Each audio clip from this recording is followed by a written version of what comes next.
Spring security इस video को लाने में मुझे थोड़ा टाइम लग गया। मैं इस वीडियो के लिए काम कर रहा था कि किस तरीके से इस कॉम्प्लेक्स टॉपिक को आसान बनाया जाए। तो मैं लेकर आ गया हूँ ये स्प्रिंग सिक्योरिटी का वीडियो। इसमें 3 पार्ट्स होंगे। तो सबसे पहले हम लोग कवर करेंगे बेसिक ऑथेंटिकेशन और फिर टोकन बेस्ड ऑथेंटिकेशन OAuth2। तो हम लोग स्टार्ट करेंगे बेसिक ऑथेंटिकेशन से और इस वीडियो में हम लोग बेसिक ऑथेंटिकेशन को अच्छे से समझने वाले हैं।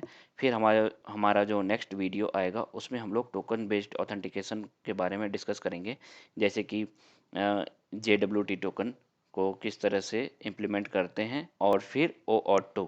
तो स्टार्ट करते हैं हम लोग बेसिक ऑथेंटिकेशन से। तो बेसिक ऑथेंटिकेशन क्या है? बेसिक ऑथेंटिकेशन इम्प्लीमेंट करना बहुत ही सिंपल होता है। इसमें क्या होता है, एक यूजर नेम एंड पासवर्ड पास करना होता है और जब हम लोग एपीआई कॉल करते हैं तो इच रिक्वेस्ट के साथ वो हेडर में ऑथराइजेशन पास करना होता है। तो जैसे हम लोग यूजर नेम एंड पासवर्ड डालेंगे तो एपीआई हिट करेंगे तो हमारा हेडर में वो टोकन चला जाएगा। ये यूजर नेम एंड पासवर्ड जो होता है वो इनकोड हो जाएगा बेस 64 में और वो हर रिक्वेस्ट के साथ जाएगा। जब हम लोग एग्जांपल देखेंगे तो वो अच्छे से समझ में आ जाएगा। ये सिंपल ऑथेंटिकेशन मैकेनिज्म है। इसका एडवांटेज क्या है कि ये सिंपल होता है और इजी टू इम्प्लीमेंट होता है। इसको इम्प्लीमेंट करना बहुत ही आसान है। मिनिमल इसका कॉन्फ़िगरेशन लगता है इसको इम्प्लीमेंट करने में। इसका कोई सेशन मैनेजमेंट नहीं है, ये स्टेटलेस है और जितने भी रिक्वेस्ट हम लोग कॉल करेंगे तो इच रिक्वेस्ट के साथ जो भी हम एपीआई कॉल करने वाले हैं तो हर एपीआई के साथ ये जो क्रेडेंशियल है वो पास करना पड़ेगा। और ये इम्प्लीमेंट हम लोग जब स्मॉल सेट ऑफ यूजर्स रहे किसी एप्लीकेशन का उसमें हम लोग बेसिक ऑथेंटिकेशन यूज कर सकते हैं। इसका एक लिमिटेशन है कि जब भी हम लोग बेसिक ऑथेंटिकेशन यूज करेंगे तो वो जो एपीआई होना चाहिए वो सिक्योर्ड होना चाहिए HTTPS से। नहीं तो ये जो क्रेडेंशियल है वो हम लोग हेडर में पास करेंगे तो हेडर जो है अगर कोई भी यूज़र उसको रीड कर लेता है तो वो आसानी से उस बेस 64 को इनकोड कर सकता है। तो इसका ये डिसएडवांटेज है, लेकिन हम लोग इसको यूज़ कर सकते हैं अगर हमारा जो एप्लीकेशन है वो स्मॉल एप्लीकेशन है, वो नंबर ऑफ़ यूज़र्स लेस हो और हमारा जो एपीआई जो होगा वो HTTPS लगा होगा, वो सिक्योर होगा। तो तभी हम लोग इसका यूज़ कर सकते हैं। तो डायरेक्ट हमने OAuth2 क्यों नहीं यूज़ किया? क्योंकि जो इसका कॉम्प्लेक्स टॉपिक है उसको समझना ज़रूरी है, तभी हम लोग इम्प्लीमेंट कर पाएंगे। तो बेसिक ऑथेंटिकेशन में जो भी टर्म यूज़ होंगे वो एक एक करके हम लोग समझते जाएंगे। जब हम लोग बेसिक ऑथेंटिकेशन से स्टार्ट कर रहे हैं तो इसमें क्या होगा कि एक एक करके हम लोग सारा कंसेप्ट समझते जाएंगे और जैसे जैसे आगे बढ़ेंगे तो JWT फिर हम लोग देखेंगे, फिर जा कर के हम लोग OAuth2 देखेंगे तो वो हमारे लिए बहुत ही आसान हो जाएगा। तो इसलिए हमने बेसिक ऑथ से सेलेक्ट किया। पहले तो मैं सोच रहा था डायरेक्ट OAuth पे काम करते हैं, लेकिन मुझे लगा नहीं, फिर हम लोग ये पार्ट मिस कर जाएंगे। तो अगर हम लोग बेसिक ऑथेंटिकेशन से स्टार्ट करेंगे तो बहुत ही आसान हो जाएगा हमारा सारा ऑथेंटिकेशन समझना। इसके जितने तरह के ऑथेंटिकेशन हैं वो सबको समझना बहुत ही आसान हो जाएगा। तो हम लोग स्टार्ट करते हैं। तो बेसिक ऑथेंटिकेशन के लिए सबसे पहले हमें क्या चाहिए, हम लोग आ जाते हैं अभी कोड पे। तो ये ऑलरेडी हमने यहाँ तक कवर कर चुका है। आई होप आप लोग भी साथ साथ फॉलो कर रहे हो। और ये जो कोड है हमने अपने गिटहब पे डाल दिया है। आप लोग गिटहब का लिंक जो है डिस्क्रिप्शन में मिल जाएगा। तो जो हमने रेस्ट एपीआई बनाया है उसी को हम लोग सिक्योर करेंगे बेसिक ऑथेंटिकेशन से। तो हम लोग पहले एप्लीकेशन स्टार्ट कर लेते हैं। हमारा एप्लीकेशन स्टार्ट हो गया है। हम लोग आ जाएंगे पोस्टमैन पे। पोस्टमैन में क्या कर रहे हैं कि यहाँ पे जैसे प्रोडक्ट है गेट ऑल प्रोडक्ट, तो हम लोग यहाँ से रिक्वेस्ट सेंड किए, हमारा रिस्पांस आ गया। हम लोग देख सकते हैं अभी यहाँ पे कोई भी ऑथेंटिकेशन नहीं है। यहाँ पे क्या है, कोई ऑथेंटिकेशन नहीं है। यहाँ पे हम लोग नो ऑथेंटिकेशन नो ऑथ भी लगा सकते हैं। तो बिना किसी ऑथेंटिकेशन के हमारा रिस्पांस आ जा रहा है। हम लोग इम्प्लीमेंट करेंगे ऑथेंटिकेशन। जो एपीआई है उसको हम लोग सिक्योर बनाएंगे। यहाँ से पोस्टमैन से भी हम लोग ये स्वैगर से भी हम लोग हिट कर सकते हैं। तो यहाँ पे कोई भी स्वैगर ओपन करके हमारा ये डेटा जो है देख सकता है और साथ ही अपडेट कर सकता है। तो हम क्या करने वाले हैं, इसको सिक्योर बनाएंगे। तो जनरली जो इसका कंसेप्ट है प्रोडक्ट एंड कैटेगरी का, हम ई कॉमर्स वेबसाइट का एग्जांपल लेते हैं। वहाँ पे क्या होता है, प्रोडक्ट जो है कोई भी देख सकता है, लेकिन उसको उस प्रोडक्ट को मॉडिफाई कौन कर सकता है? उस प्रोडक्ट को मॉडिफाई कर सकता है जो उस प्रोडक्ट का जो ऑनर है, वही उसको अपडेट कर सकता है और वही प्रोडक्ट ऐड कर सकता है। लेकिन बाकी जितने सारे भी यूज़र हैं वो प्रोडक्ट को सर्च कर सकते हैं, देख सकते हैं, लेकिन मॉडिफाई नहीं कर सकते।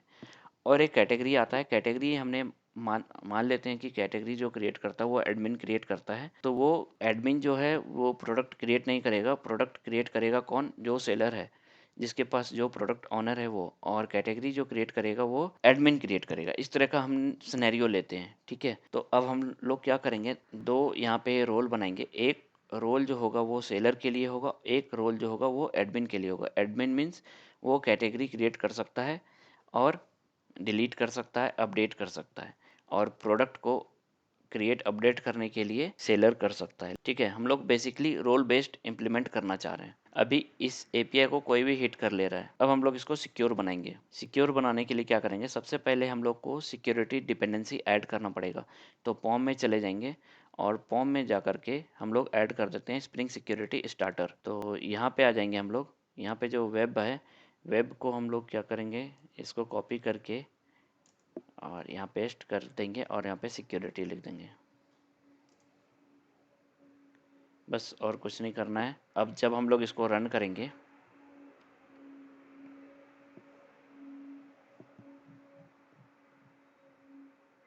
हमने क्या किया, सिंपली यहाँ पे इसको कॉपी किया स्टार्टर को, और वेब के जगह पे यहाँ पे सिक्योरिटी ऐड कर दिया।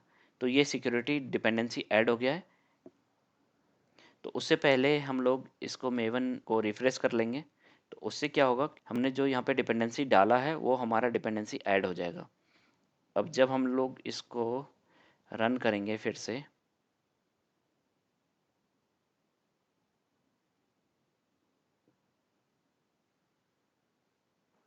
हमारा एप्लीकेशन स्टार्ट हो गया है। अब हम लोग देखते हैं पोस्टमैन पे। अभी क्या करेंगे, इस एपीआई को हिट करेंगे। यहाँ पे देखो क्या आ गया, 401। अभी हमारे पास कुछ भी नहीं था, बस डिपेंडेंसी ऐड किया और कुछ नहीं। हमारा जो है एप्लीकेशन अनऑथराइज्ड हो गया। अब इसको हम लोग एक्सेस नहीं कर पाएंगे। तो इसका क्रेडेंशियल हमें कहाँ मिलेगा, हम लोग आ जाते हैं लॉग पे। लॉग पे देखो यहाँ पे जो है वो पासवर्ड प्रिंट कर दिया। यहाँ पे ये रैंडम पासवर्ड प्रिंट करता है। जितनी बार भी हम लोग रन करेंगे वो नया नया इस तरह से पासवर्ड जनरेट करता जाएगा। तो इसको हम लोग क्या करते हैं, अभी कॉपी कर लेते हैं, और जो डिफ़ॉल्ट यूज़र नेम होता है वो यूज़र होता है। तो पोस्टमैन ओपन कर लेते हैं हम लोग। यहाँ पे हम लोग बेसिक ऑथ कर लेंगे। इसमें क्या करेंगे, जो हमने कॉपी किया पासवर्ड वो यहाँ पे पेस्ट कर देंगे और यूज़र नेम यूज़र डाल देंगे। अब देखो जैसे ही हम लोग गेट पे क्लिक किए, हमारा डिटेल्स आ गया, ऑथराइज्ड हो गया। अब स्वैगर का भी देख लेते हैं।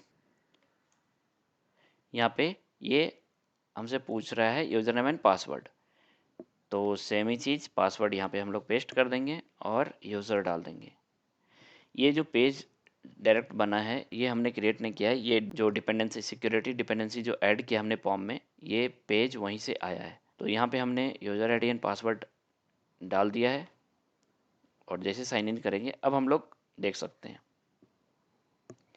इसका प्रोडक्ट को हम लोग अगर फेच करना हो तो ट्राई इट आउट, एंड यहाँ पे क्लिक करेंगे एक्सिक्यूट, हमारा डिटेल्स आ गया। अब हमें क्या करना है, ये तो चलो डिफ़ॉल्ट यूज़र एंड पासवर्ड है। इतनी बार एप्लीकेशन स्टार्ट होगा हमें लॉग में जाके ये पासवर्ड कॉपी करना पड़ेगा। लेकिन अब हमें अपना खुद का जो है क्रेडेंशियल वो ऐड करना है, साथ में हमें रोल भी चाहिए। उसके लिए क्या करना पड़ेगा, तो एक सिक्योरिटी पैकेज हम लोग बना लेंगे। यहाँ पे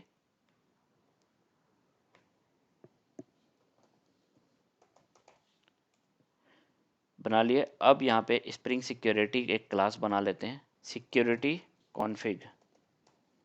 सिक्योरिटी कॉन्फ़िग नाम का क्लास बना लिए। कॉन्फ़िगरेशन से एनोटेट कर देंगे, और फिर एक एनोटेशन होता है एनेबल वेब सिक्योरिटी, ये कर दिए। अब यहाँ पे हम लोग कुछ बीन्स बनाएंगे। बीन्स, जो बीन्स बनाएंगे वो क्या होगा, security filter. Security filter chain. तो यहाँ पे जो सिक्योरिटी फ़िल्टर चेन हुआ ये क्या एक्सेप्ट करेगा, यहाँ पे HTTP सिक्योरिटी पास करेंगे, HTTP डाल देंगे। अब जो HTTP है उसमें क्या करेंगे, सबसे पहले CSRF को HTTP डॉट CSRF जो है उसको हम लोग डिसेबल्ड कर देंगे। डिसेबल्ड क्यों करेंगे? क्योंकि ये जो CSRF है, ये हमारा जो बेसिक ऑथेंटिकेशन है, इसमें हम लोग सेशन यूज़ नहीं कर रहे हैं, तो इसलिए। और ये रेस्ट API जो है हमारा, वो स्टेटलेस है, तो उसमें इसका ज़रूरत नहीं है। इस चीज़ को हम लोग डिसेबल कर सकते हैं, इसका कोई इशू नहीं होगा। तो ये हो गया। अब दूसरा है डॉट ऑथराइज्ड HTTP रिक्वेस्ट, ये हो गया। अब इसके अंदर में जो रिक्वेस्ट, हम लोग लैम्डा एक्सप्रेशन का यूज़ करेंगे, और यहाँ पे रिक्वेस्ट डॉट रिक्वेस्ट मैचर। अब इस रिक्वेस्ट मैचर में हम लोग जो भी पास करेंगे, तो वो चीज़ हम लोग अलाउ कर सकते हैं, परमिट ऑल भी कर सकते हैं। तो यहाँ से हम लोग क्या क्या पास कर सकते हैं? रिक्वेस्ट मैचर हो गया। हम क्या चाह रहे हैं? हम चाह रहे हैं HTTP मेथड गेट। जो भी हमारे पास गेट मेथड हो, वो सब अलाउ होना चाहिए, और बाकी जो भी ऑपरेशन होगा वो क्या होना चाहिए? वो रिस्ट्रिक्ट होना चाहिए। ये हो गया। अब यहाँ पे हम लोग क्या करेंगे? API/** डॉट परमिट ऑल कर दिए। एक ये हो गया। दूसरा, इसके अलावा कोई भी रिक्वेस्ट आएगा, एनी रिक्वेस्ट, तो उसको हम लोग क्या करेंगे? ऑथेंटिकेटेड, उसको ऑथेंटिकेट करना पड़ेगा। मीन्स वहाँ पे हमें यूज़र नेम एंड पासवर्ड डालना पड़ेगा। अच्छा, यहाँ पे हमें एक थ्रोज करना होगा एक्सेप्शन को यहाँ पे। तो ये चीज़ चलो ठीक है, हमने यहाँ पे कर दिया है। अब तो यहाँ से कोई दिक्कत नहीं है। हमने क्या किया? परमिट ऑल कर दिया। अगर कुछ भी गेट मेथड होगा, तो जैसे ई-कॉमर्स वेबसाइट का सिनेरियो लेते हैं, वहाँ पे क्या होता है कि कोई भी बंदा जा कर के कोई भी प्रोडक्ट कैटेगरी सर्च कर सकता है, उसको लॉगिन करने का ज़रूरत नहीं है। वो बिना लॉगिन के भी सारा प्रोडक्ट देख सकता है। तो वही सेम सिनेरियो हम लोग यहाँ पे इम्प्लीमेंट कर रहे हैं। अब हमें अगर कुछ प्रोडक्ट को अपडेट करना हो, तो वो हम लोग कोई भी यूज़र अपडेट नहीं कर सकता है। वो जो सेलर होगा, जो प्रोडक्ट ऑनर होगा, वही उस सिस्टम को लॉगिन करेगा, उसके बाद वो अपडेट करेगा, क्योंकि वहाँ पे उसको ऑथराइज करना पड़ेगा। तो as a seller, as a product owner, अगर हमें प्रोडक्ट अपडेट करना पड़े, तो वो ऐसे नहीं कर सकते। उसके लिए हमें क्या चाहिए? क्रेडेंशियल चाहिए। वो क्रेडेंशियल और एक वैलिड रोल होना चाहिए। तो अब हम लोग क्या करेंगे? जैसे कि देखो, हम लोग ई-कॉमर्स वेबसाइट पे गए, उसको लॉगिन किए, तो इसका ये मतलब नहीं हुआ कि हम लोग प्रोडक्ट भी ऐड कर सकते हैं। ठीक है, उसके लिए स्पेसिफिक जो सेलर अकाउंट होगा या फिर एडमिन अकाउंट होगा, वो उसके लिए अलग से वो क्रेडेंशियल जनरेट होगा। तो यहाँ पे भी हम लोग क्या कर रहे हैं? सेमी सिनेरियो हम लोग ले रहे हैं। एक API जो हो गया गेट वाला, तो ऑल हो गया, बाकी कुछ भी रहेगा गेट के अलावा, तो उसके लिए क्रेडेंशियल डालना पड़ेगा। वो कहाँ से आएगा? यहाँ पे पहले इसको कंप्लीट कर देते हैं। HTTP बेसिक, इसमें जो है ये डिफ़ॉल्ट विथ डिफ़ॉल्ट डाल दिए हैं, और जो हम लोग रिटर्न करेंगे HTTP.build, ये हम लोग रिटर्न कर दिए। इसका काम, ये एक बीन रेडी हो गया है। यहाँ तक कोई दिक्कत नहीं है, इतना हम लोग आसानी से कर सकते हैं। ये हमारा एक बीन रेडी हो गया है। अब हम लोग क्या करेंगे? एक यूज़र डिटेल सर्विस बनाएंगे। तो उसके लिए एक उसका भी बीन बना लेते हैं, और public detail service user detail service, इसमें कुछ आर्गुमेंट पास नहीं होता है। यहाँ से हम लोग एक यूज़र डिटेल्स, यहाँ पे जो है स्प्रिंग फ्रेमवर्क के अंदर में, उसको हम लोग ले लेंगे, और यूज़र डॉट बिल्डर, उसके बाद हमें जो जो चीज़ डालना, जैसे क्या क्या चीज़, यूज़र नेम हो गया, यूज़र नेम में हम लोग डाल देंगे। ये हम लोग यूज़र डिटेल्स जो बना रहे हैं, सपोज़ ये एडमिन के लिए बना रहे हैं, तो यूज़र नेम में हम लोग एडमिन डाल देते हैं, और पासवर्ड में हम लोग सेम ही डाल देंगे, एडमिन। हम लोग रोल्स भी डाल देते हैं, तो एडमिन डाल दिए और बिल्ड कर दिए इसको। बस ये हमारा हो गया। इसको क्या करेंगे? एक रोल और बना लेंगे। एक एडमिन था, एक सेलर का हम लोग रोल बनाना चाह रहे हैं, तो सेलर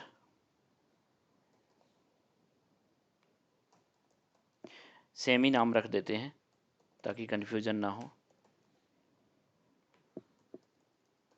अब जो ये रिटर्न करेगा, ये रिटर्न क्या करेगा? New in memory user details manager. तो इसमें जो दोनों हमने बनाया है, admin and seller, admin seller उसको पास कर देंगे। बस ये 2 बीन हो गया। इस चीज़ को हम लोग डायरेक्ट ये नहीं लिखते हैं पासवर्ड को, इसको इनक्रिप्ट करना पड़ेगा। तो उसके लिए क्या करेंगे, इसको हमें इनकोड करना पड़ेगा। तो उसके लिए एक बीन्स हम लोग यूज़ कर लेते हैं। तो वो जो बीन है पासवर्ड इनकोडर,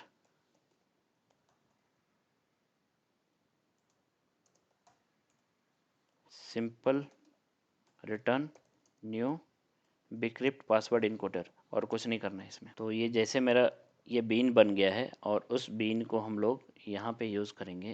अभी इसको कर लेते हैं बीन डॉट इनकोड, और ये हो गया हमारा पासवर्ड। सिमिलरली हम लोग इसके लिए भी कर लेंगे।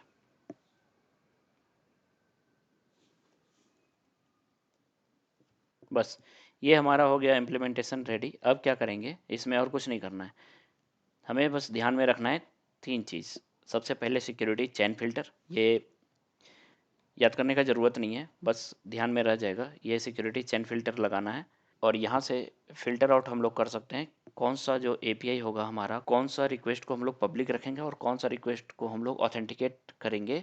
तो उस चीज़ को हम लोग यहाँ से मैनेज कर सकते हैं। तो यहाँ ये चीज़ समझ में आ गया। और जो ऑथेंटिकेशन होगा वो हमारा बेसिक टाइप होगा, इसलिए हमने HTTP बेसिक रखा है। और फिर उस बेसिक के लिए हम लोग जो डिटेल्स प्रोवाइड करेंगे, जैसे यूज़र डिटेल सर्विस, तो उसमें हमने यूज़र नेम पासवर्ड रोल्स ये तीनों चीज़ डाल दिया है। तो हमने 2 यूज़र्स बना लिया अभी टेस्ट के लिए, ठीक है। तो एडमिन हो गया, एक सेलर हो गया। जो एडमिन जो है वो क्या करेगा, कैटेगरी क्रिएट करेगा, कैटेगरी अपडेट करेगा, और सेलर जो है वो प्रोडक्ट से रिलेटेड प्रोडक्ट अपना अपडेट करेगा और क्रिएट करेगा, या फिर प्रोडक्ट अगर डिलीट करना हो तो वो भी वो कर सकता है। तो इतना सारा चीज़ ये हो गया। अब हम लोग जब इसको हम लोग रन करेंगे,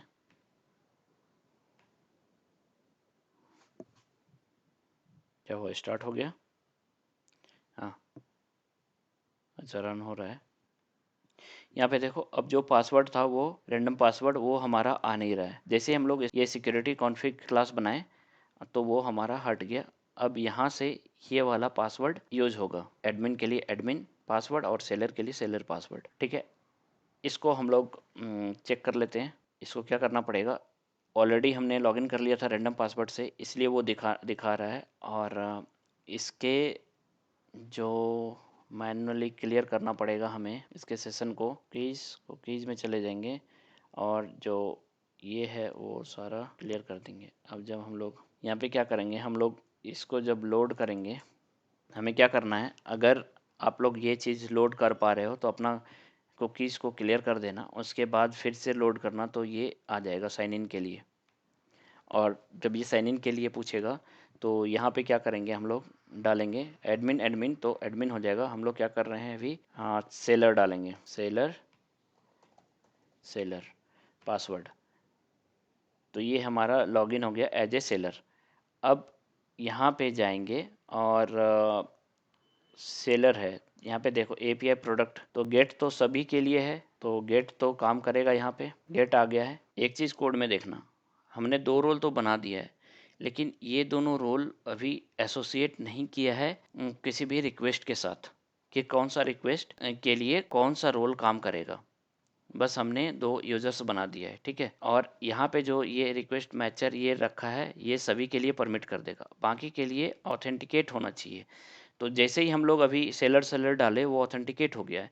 तो अब कुछ भी ऑपरेशन परफॉर्म करेंगे तो वो हमारा हो जाएगा। यहाँ पे कुछ भी ऑपरेशन अगर परफॉर्म करेंगे, अगर हमें कैटेगरी भी क्रिएट करना पड़े तो वो भी क्रिएट होगा। देखो अभी ये रिस्ट्रिक्ट नहीं है, कैटेगरी के लिए हमें बस कैटेगरी नेम चाहिए, इसको हटा देते हैं। मान लो माई कैटेगरी टू ऐसे डाले, और जब हम लोग क्रिएट करेंगे तो मेरा कैटेगरी क्रिएट हो गया है। और इस चीज़ को देखने के लिए हम लोग ऑल कैटेगरी में चेक कर सकते हैं, फेच ऑल कैटेगरी।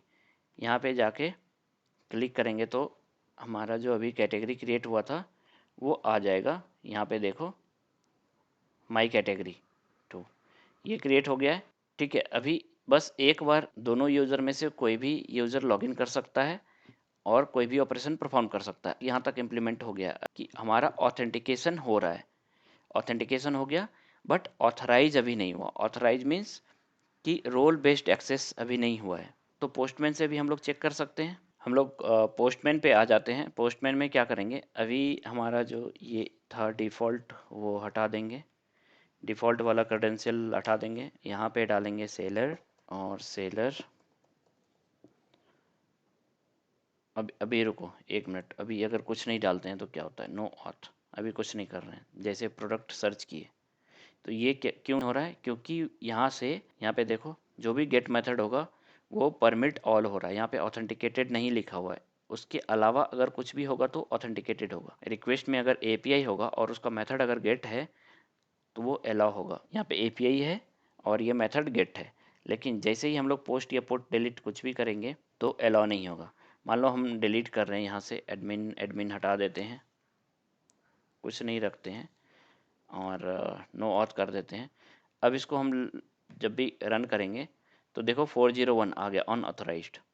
ये कुछ नहीं होगा। अगर हम लोग क्रिएट करना चाह रहे हैं कुछ भी कैटेगरी, कैटेगरी यहाँ पे अभी माई कैटेगरी क्रिएट किया था। अब यहाँ से क्या करेंगे, हम लोग कैटेगरी को क्रिएट करने का कोशिश करेंगे।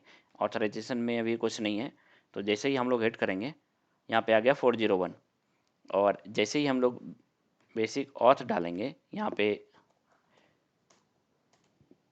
सेलर, और यहाँ मान लो एडमिन, हम लोग रॉन्ग क्रेडेंशियल डाल दिए तो फिर भी हमारा आ जाएगा 401।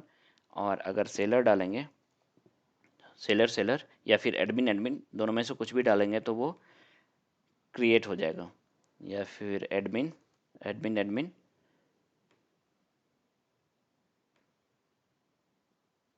कॉन्फ्लिक्ट कैटेगरी 4 ऑलरेडी एग्जिस्ट है, कैटेगरी 5 कर देंगे। तो यहाँ देखो कैटेगरी 5 भी क्रिएट हो गया। तो इस तरीके से अभी क्या हो रहा है, ऑथेंटिकेशन हो जा रहा है। ऑथेंटिकेट जब एक बार हो गया तो कोई भी ऑपरेशन परफॉर्म कर रहा है, तो इसका मतलब हो गया कि अगर ऑथराइजेशन इम्प्लीमेंटेशन नहीं रहेगा कोड में, तो मान लो ई कॉमर्स वेबसाइट है, उसमें अगर ऑथराइजेशन इम्प्लीमेंटेशन नहीं रहा, रोल बेस्ड कुछ नहीं रहा, तो कोई भी यूज़र, जैसे कुछ भी नॉर्मल यूज़र भी अपना मेल बनाएगा, रजिस्टर करेगा, और जब भी ऑथेंटिकेट हो जाएगा तो वो भी फिर एक्सेस कर पाएगा, सारा अपडेट डिलीट कैटेगरी को कर सकता है। तो क्या वो तरीका सही है? नहीं। तो उसके लिए हमें वहाँ पे कंसेप्ट आता है किसका, ऑथराइजेशन का।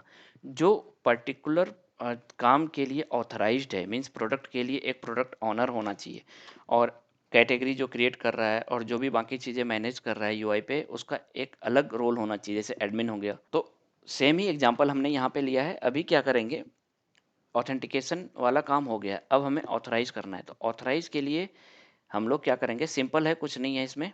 तो यहाँ आ जाते हैं कोड में, किस में आएंगे, कंट्रोलर में। कंट्रोलर में आके सबसे पहले चलते हैं कैटेगरी कंट्रोलर में। यहाँ पे क्या करेंगे, प्री ऑथराइज। यहाँ पे जो हमारा कोड है, गेट तो ठीक है, कोई भी गेट कर सकता है, गेट ऑल कर सकता है, get by ID, get all, कोई भी सर्च कर सकता है उस तरह से। गेट ऑल हो गया। अब क्रिएट प्रोडक्ट, क्रिएट कैटेगरी है। क्रिएट कैटेगरी के लिए हम लोग क्या करेंगे, यहाँ पे प्री ऑथराइज एक एनोटेशन लगा देंगे, और इसमें हम लोग पास करेंगे डबल कोट के अंदर हैज़ ऑथोरिटी। हैज़ ऑथोरिटी पास करने के बाद इसके अंदर ब्रैकेट में कौन सा रोल होगा, वो हम लोग डाल देंगे रोल। रोल अगर है तो रोल डालेंगे। उसके बाद ये कौन कर सकता है, एडमिन या सेलर कैटेगरी क्रिएट कर सकता है। इस एग्जांपल जो हम लोग यहाँ पे लिए हुए हैं, हम लोग इंडिविजुअल रोल्स बनाए हैं, तो समझाने के लिए क्या करेंगे कि बस एडमिन ही कैटेगरी क्रिएट कर सकता है। ऐसे रियल टाइम सिनेरियो में तो हम लोग रख सकते हैं कि हाँ, सेलर भी कैटेगरी अपने प्रोडक्ट के हिसाब से क्रिएट कर सकता है, लेकिन हम लोग क्या किए हुए हैं कि वो समझाने के लिए कि अलग अलग रोल्स अलग अलग काम के लिए कैसे बनाते हैं। तो इस क्रिएट कैटेगरी के लिए एडमिन करेगा, और प्रोडक्ट वाला काम जो है वो सेलर करेगा यहाँ पे। ठीक है। Pre authorise has authority roles, यहाँ पे हैज़ रोल्स भी हम लोग कर सकते हैं। तो ये हैज़ ऑथोरिटी हम लोग रखेंगे, तो ये किसी भी काम के लिए हो जाएगा, स्कोप के लिए भी या फिर रोल के लिए भी। तो रोल हमारा जो एडमिन है, यह ये रोल हम लोग, तो अगर एडमिन देंगे तो ये काम नहीं करेगा, तो हम लोग यहाँ पे रोल अपेंड करना पड़ेगा। और गेट कैटेगरी बाय आईडी इसका इसमें ज़रूरत नहीं है, क्योंकि ये गेट मैपिंग है, गेट कोई भी कर सकता है। डिलीट में हम लोग लगा सकते हैं, डिलीट कोई नहीं कर सकता है, वो बस एडमिन जो रहेगा वही करेगा। तो हमारा डिलीट ये हो गया, और तो कुछ नहीं है इसमें, पोस्ट मेथड में लगा दिया हूँ। अब आ जाते हैं हम लोग प्रोडक्ट में। प्रोडक्ट में क्या है, ये जो डिलीट प्रोडक्ट है, डिलीट कौन कर सकता है, सेलर। यहाँ पे लिख देता हूँ सेलर। सेलर ये जो यहाँ पे हमारा है सेलर रोल, सेम ही है यहीं पे, ये वाला ही रोल है, एडमिन एंड सेलर। तो प्रोडक्ट में आ गए हैं और यहाँ पे सेलर हम लोग को रोल अपेंड करना पड़ेगा। तो इस तरह से हो गया। सेम ही क्या करेंगे, सेम ही अपडेट करेंगे, जो अपडेट वाला पे भी है ये यहाँ पे डाल दिए, और कुछ नहीं है, क्रिएट प्रोडक्ट में यहाँ पे ऐड कर दिए, सिंपल है। बाकी ये हम लोग क्या करें, मेथड, इच मेथड पे हम लोग ये डाल रहे हैं। तो इस चीज़ को वर्क करने के लिए एक एनोटेशन हमें ऐड करना पड़ेगा सिक्योरिटी कॉन्फ़िग में, वो बहुत ही इंपॉर्टेंट है, नहीं तो इसके बिना काम नहीं करेगा। वो है हमारा एट एनेबल मेथड सिक्योरिटी। ये जब करेंगे, ये क्या आ गया, मेथड सिक्योरिटी, इसमें क्या पास करेंगे हम लोग, प्री पोस्ट एनेबल ट्रू, जो डिफ़ॉल्ट है वही रख देंगे। इसके अंदर में अगर नहीं भी कुछ पास करेंगे तो वो डिफ़ॉल्ट रहेगा। ये कर दिए। अब यहाँ पे ये हो गया। कंट्रोलर एक बार चेक कर लेते हैं सारा कुछ है कि नहीं। गेट ऑल कैटेगरी के लिए तो ठीक है, कैटेगरी एडमिन, रोल एडमिन हो गया। गेट बाय आईडी के लिए ज़रूरत नहीं है, और डिलीट कैटेगरी, ये मेथड लेबल हमने ये प्री ऑथराइज लगा दिया है इस मेथड पे। इसको, इस मेथड को सिक्योर करने के लिए हम क्या किए हैं कि सारे मेथड पे प्री ऑथराइज लगा दिए हैं। प्रोडक्ट में भी वैसे ही किया हूँ। ये हो गया है सेलर सेलर सेलर, बस हो गया है। अब जब हम इसको रीस्टार्ट करेंगे, इसमें कुछ नहीं है, बस इतना सा ही है समझने के लिए बेसिक ऑथेंटिकेशन में। और अगर ये चीज़ अच्छे से समझ गए तो बाकी जो भी JWT और OAuth2 जब भी हम लोग स्टार्ट करेंगे तो वो बहुत ही आसान हो जाएगा समझने में। तो एप्लीकेशन स्टार्ट हो गया है, हम लोग आ जाते हैं पोस्टमैन पे। अब क्या करेंगे, अभी सबसे पहले चले जाएंगे हम लोग, गेट ऑल चेक कर लेते हैं, गेट ऑल प्रोडक्ट सही चल रहा है कि नहीं बिना ऑथेंटिकेशन के, ये ठीक है। अब हम लोग आ जाते हैं क्रिएट कैटेगरी पे। क्रिएट कैटेगरी जो है, ये कैटेगरी 5 क्रिएट हो चुका है, अब हम लोग कैटेगरी 6 क्रिएट करेंगे। यहाँ पे ऑथराइज में हमने एडमिन डाला है तो ये तो हो जाएगा। हम लोग चेक करते हैं सेलर सेलर, देखते हैं कि सेलर क्रिएट कर पाता है कि नहीं। हमने लॉजिक में क्या लिखा है कि बस कैटेगरी कंट्रोलर में आ जाओ, जो क्रिएट कर रहा है वो कौन क्रिएट कर रहा है, वो एडमिन, लेकिन हम डाल रहे हैं सेलर, तो ये फेल हो जाना चाहिए। पहले अभी क्रिएट हो जा रहा था बट अभी नहीं होना चाहिए। कैटेगरी 6 डाल रहे हैं, अब देखो क्या आया, 500 इंटरनल सर्वर एरर, बट यहाँ पे देखो एक्सेस डिनाइड हो जा रहा है। ठीक है, ऑथेंटिकेशन तो हो गया, तो इसीलिए ये ऑथेंटिकेशन हो गया तो 401 नहीं आया, ये अलाउ कर दिया। लेकिन जैसे ही कोड में गया तो वहाँ पे देखा कि ये रोल बेस्ड ऑथराइज्ड हो रहा है, तो रोल बेस्ड ऑथराइज होने के लिए फिर वहाँ से access denied error message throw कर दिया। इस चीज़ को हम लोग एक्सेप्शन से हैंडल भी कर सकते हैं कि 401 को कस्टमाइज्ड हम लोग हैंडल कर सकते हैं। तो यहाँ पे इंटरनल सर्वर एरर जो है उसके बदले में यहाँ पे 401 आ जाएगा। तो ये तो जेनरिक अभी हैंडल कर रहा है। हमारा जो एक्सेप्शन में यहाँ पे है ग्लोबल एक्सेप्शन हैंडलर, ये जो है ये अभी इस यहाँ पे पूरा एक्सेप्शन नहीं हैंडल है, कैटेगरी ऑलरेडी एग्जिस्ट है और कैटेगरी नॉट फाउंड, इसके अलावा कुछ भी एक्सेप्शन आएगा तो वो इंटरनल सर्वर एरर थ्रो करेगा, इसीलिए वहाँ पे इंटरनल सर्वर एरर थ्रो कर रहा है। बट जो एग्जैक्ट मैसेज हम लोग देख पा रहे हैं वो यहाँ से मैसेज आ जा रहा है। तो इसको हम लोग और भी कस्टमाइज कर सकते हैं। 401 हम लोग उसका कस्टम एक्सेप्शन लिख सकते हैं यहाँ पे। ठीक है, तो बेसिकली ये समझाने के लिए हमने एक्सेप्शन बनाया था, तो आप लोग ये चीज़ कर सकते हो यहाँ से। तो ये ऑलरेडी हमने एक्सेप्शन में बता दिया है, तो और भी जितने सारे एक्सेप्शन हैंडल करना हो तो यहाँ पे अपना कस्टमाइज एक्सेप्शन लिख करके हैंडल कर सकते हो, इस एप्लीकेशन को और बेटर बना सकते हो। तो यहाँ पे एक्सेस डिनाइड आ गया, हमें मैसेज से पता चल गया है जो ये एपीआई है वो इस सेलर को एक्सेस नहीं है। तो यहाँ से क्या करेंगे, हम लोग एडमिन पास करेंगे। एडमिन जैसे ही पास किए तो वो अब क्रिएट हो जाएगा। देखो माई कैटेगरी 6 क्रिएट हो गया, कितना आसान है। अब ये रोल बेस्ड हमारा ऑथराइज हो चुका है।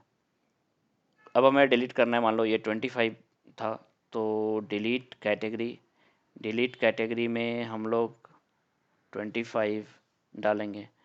डिलीट करो, क्या है 401 अनऑथराइज्ड। यहाँ पे कौन डिलीट कर सकता है कैटेगरी? हम लोग सेलर का डालते हैं, एडमिन कर सकता है, लेकिन सेलर से ट्राई कर रहे हैं, ये नहीं होना चाहिए delete. Access denied, same error. यहाँ पे क्या करेंगे, एडमिन एडमिन, ये हमारा कैटेगरी डिलीट हो गया है। प्रोडक्ट देख लेते हैं, क्या प्रोडक्ट एडमिन क्रिएट कर सकता है?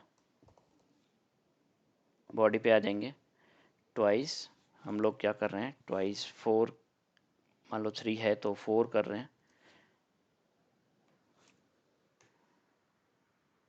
और कैटेगरी आईडी जो ट्वाइस का है वो 14 है, तो उसमें वो एसोसिएट हो जाना चाहिए।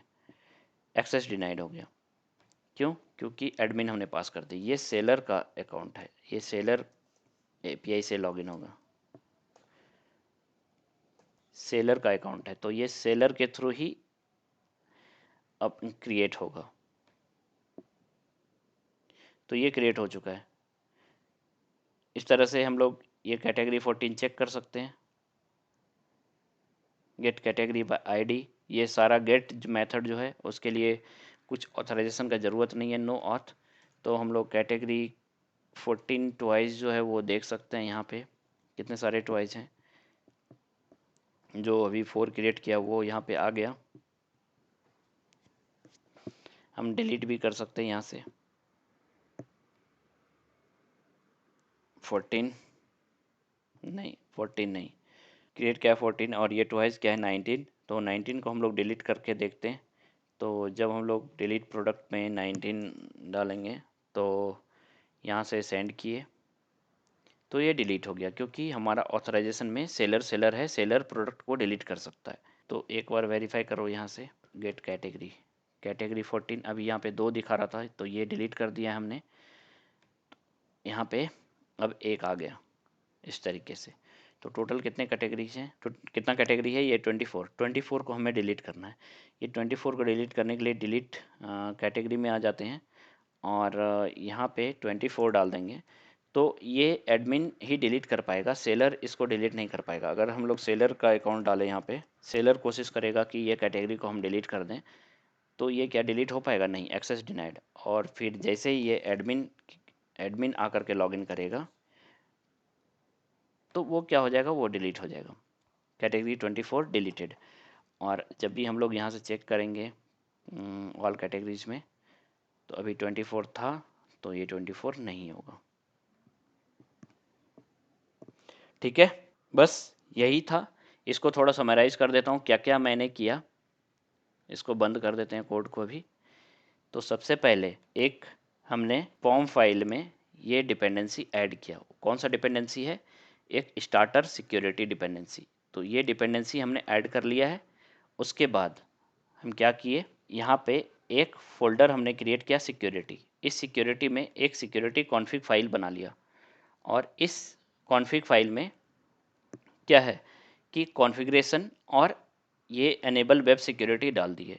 इसको डालने के बाद हमने सिक्योरिटी फ़िल्टर चेन एक मेथड बना लिए, और ये जो मेथड है ये कुछ नहीं है, ये बस इसको बिन में कन्वर्ट कर दिए हम लोग। और इस मेथड के अंदर में जो भी रिक्वेस्ट आएगा उसको हम लोग यहाँ पे रिक्वेस्ट को फिल्टर कर रहे हैं। जैसे रिक्वेस्ट मैचर के थ्रू ये मैच करेगा और गेट मेथड होगा तो परमिट ऑल हो जाएगा। ये सारे के लिए ये एक तरह से पब्लिक हो गया, इसके लिए कुछ भी ऑथेंटिकेशन नहीं लगेगा। उसके अलावा अगर कुछ भी होगा, इस गेट मेथड के अलावा जो कुछ भी रिक्वेस्ट आएगा तो वो सिक्योर्ड होगा, उसके लिए हमें लॉगिन करना पड़ेगा। तो ये चीज़ यहाँ पे लिख दिया। ये टाइप कौन सा ऑथेंटिकेशन टाइप? बेसिक। तो हमने HTTP बेसिक रख के जो डिफ़ॉल्ट आर्ग्यूमेंट था वो ऐड कर दिया, फिर HTTP बिल्ड कर दिए। तो यहाँ तक कोई दिक्कत नहीं है, बीन क्रिएट हो गया।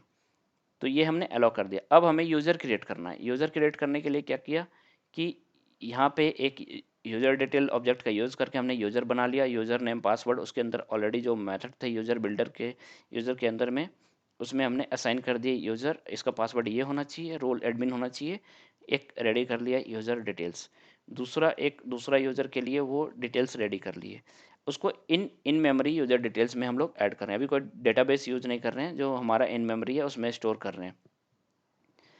ठीक है, यहाँ तक ये कंसेप्ट क्लियर हो गया। इस चीज़ को समझाने के लिए तो हमने क्या किया, अभी इन मेमोरी में ये दोनों यूज़र्स को स्टोर कर लिया है।